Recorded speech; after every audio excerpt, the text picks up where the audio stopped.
I think at a very young age, when did literature become a big part of my life? My mother, when I was young, would read me the Chronicles of Narnia, and then she read me the Hobbit and the Lord of the Rings series. I think that's probably the incipient stage of my love for literature. When I was in the second grade, Mrs. Smith's class, there was a competition at the beginning of each school day at Lane Elementary.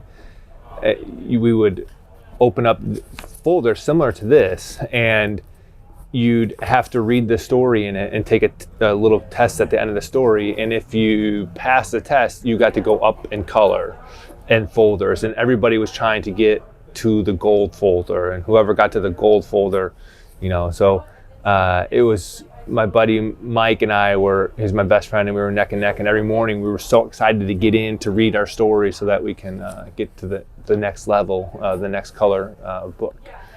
AP Literature was definitely a special time for me in high school, but I unfortunately probably fell out of love with literature.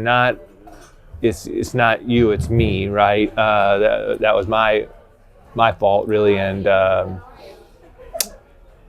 got busy with work, or so I told myself I was too busy. You're never too busy to read. That's a lie, that's a lie that I sold myself, though. And I was a company commander deployed to Australia, and I took a hard look at myself, and I said, when is the last time that you've read something that wasn't a memoir or nonfiction, and do you even know what the other half is out there? And so I've been so far removed from reading fiction that I just Googled great works of fiction, and Charles Dickens came up, and Great Expectations, and I was like, so it was probably 2016, and I was like, all right, well, I'm gonna read that. I read it, and I was like, oh, I do in fact love to read. And at the same time, a message came out, and they said, we need one Marine officer to come teach literature at the Naval Academy. And I thought, well, I've just read this book. That probably means I should be the one to teach literature at the Naval Academy. Where's the Naval Academy? What do they do? And so I just put my shot out there, and next thing I knew, it said, okay, you're going to Georgetown graduate program to study literature. And I said, okay, you just get to read a book that you like, and then you just write a little book report. It should be, turns out, an English graduate program at Georgetown is a little bit more than just pick your favorite book and write a 5-page book report. I was in for a very rude awakening, but I've had several crucibles in combat, under fire, through my training, and this was just another crucible, but just it was the agoge. This time wasn't the Spartan type of agoge. It was a kind of academic type, and it was definitely transformative.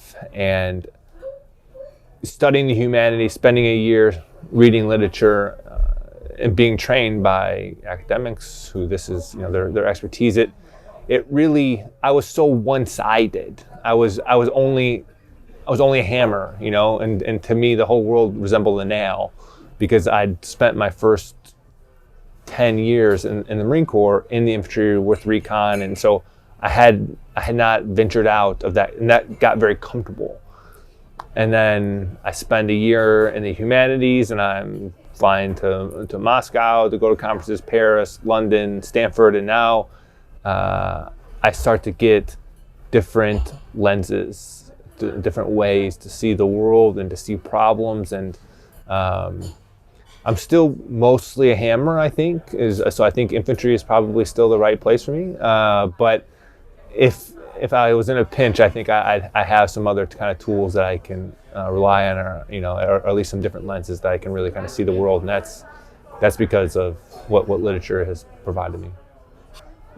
Everything that is going to happen has happened. And so, Mattis says that I've never been caught flat-footed. And the reason that he hasn't been caught flat-footed is his commitment to reading. And so reading helps light those dark paths that are ahead. And and it gives you some guide, it gives you some signposts to say, turn here.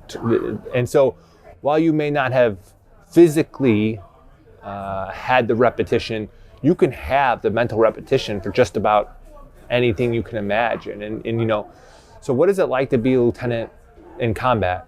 Well, read Matterhorn. You'll get an idea of what it's like to be a lieutenant in combat. You know, what is it like to fight in an austere environment? It's like, well, you could read Last Son of Fox Company. You know, what is it like to develop relationships with NCOs, and what are the values that an NCO brings to an organization? You could read Starship Troopers, you know, and so it doesn't have to be a big mystery. I mean, it's there. It's inside, you know, the cover of these books, and so when you have a responsibility and an obligation as a leader, and you have all these checks in your pocket that are people's lives that you're responsible for stewarding, it's in your best interest, and more importantly, in your troops' best interest, to take every opportunity that's available to get those extra reps, and literature provides some free reps that could be, at some point, you know, make the difference between life or death. I think leaders are readers, and so, you know, I think Mattis says, what's the difference between a leader, reader, and writer? I mean, Mattis says that if you haven't read X amount of books, you're functionally illiterate, you know, and so I do think that you can be a leader in title only, you can be a leader in rank only. What makes you a leader is that investment in your people, and part of that investment, I think, comes through study, self-study. And then where does writing intersect with all that? That as you take things in, how you make meaning of those experiences and what you're reading, and then intersecting it with your own leadership is how you, it's come in here, and in order for it to churn and then something to come out, that's where the writing happens. And now I have actual meaning to what I've been taking in, and I'm finding, how do I actually interpret and apply the things that I've read about, and how I use them as a leader. And writing is such an important skill as a leader for a number of reasons, because clearly communicating your expectations, I think, is best done through writing. And then I was such an amateur as a junior officer, because I thought only thing that mattered was being a field Marine. That only thing that mattered was how good I was at an ambush or a raid. And what I learned is, like, how you take care of your Marines is through the pen.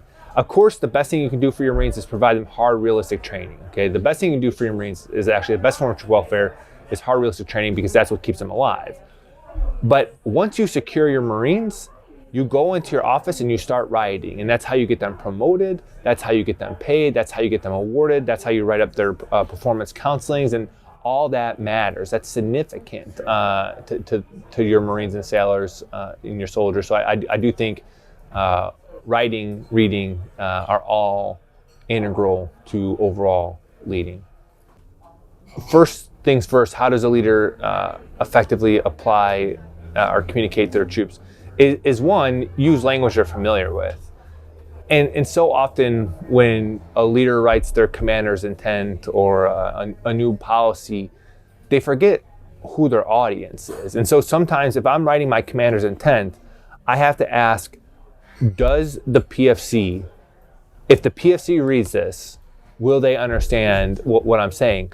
Because if I'm just writing this for myself, or if I'm just writing it to look smart for my peers, or if I'm just writing this to kind of look smart for hire, then it's just throw this in the trash. If an 18-year-old PFC can't pick this up and read my commander's intent and understand what I'm trying to communicate, then then it's not a commander's intent. It's actually nothing. And so too often commanders and leaders like to use words, language that they feel good about, that they feel impressed about, but that doesn't actually resonate with their troops.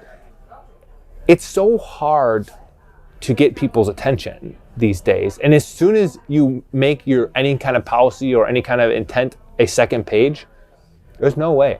You like if you can get them to look at that one page header, like that's a huge win. They aren't making it to the second page. And so you've got to understand your audience and let your audience drive how you communicate. Any type of reading, I think you should try to go in is with as much of an open mind as you can. Because I mean, if you go in and you're biased against the author, if you go in with certain biases, you're immediately going to be dismissive or read it, through that lens. I think anytime we read, we should try to engage honestly and openly with the text. And then if there is effective ethos, pathos, and logos, if there's effective rhetoric, then allow yourself to be persuaded. And if there's not, then say, look, it fails on these merits, but don't allow your biases to kind of dictate how you engage with the text. Allow the text to kind of inform you, is this something that's valid or not valid? So Once an Eagle, I think, is an important text for a junior officer because it is foundational in the ideas of duty, service, and sacrifice. It's just what gets you through the door. And so if you don't have that foundation, which some people through their upbringing understand duty, service, and sacrifice, and maybe Once an Eagle isn't that important of a text because that's how they were raised. But if you weren't raised in that environment and you weren't really sure what is duty, what are these words, honor, sacrifice, what are these, you'll learn by reading Once an Eagle. I think it's a foundation, it's a launching point.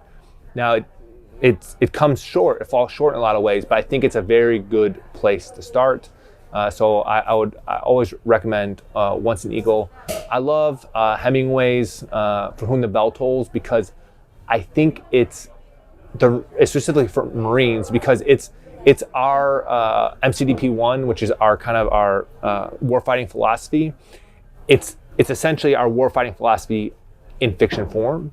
And so if you're looking for things like friction, speed, surprise, uncertainty, and most importantly, mission type orders, operating with a task and a purpose, operating off a commander's intent, the whole novel is someone who has a commander's intent and who has to just figure it out. And I think so it's a great literary example of an actual publication. And then again, introductory type stuff is just Gates of Fire. Pressfield teaches us the warrior ethos. What does it mean to be a warrior?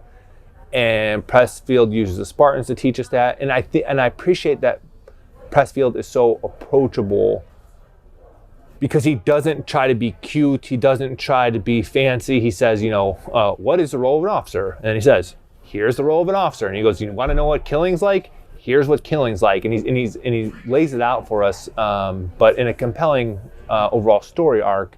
But that clearly, when you put down Gates of Fire, you undoubtedly will have a much greater appreciation for a warrior profession, or what does it mean to be a warrior. And I think there's value in that.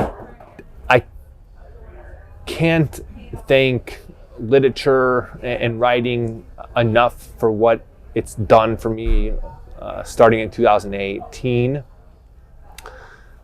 I had so many boxes packed away from my combat deployments that it was only through reading and writing that I could start to make meaning and then start to heal. And so, I just thank you, literature, and thank you, writing, and thanks for this opportunity to be out here this weekend doing a little bit of both.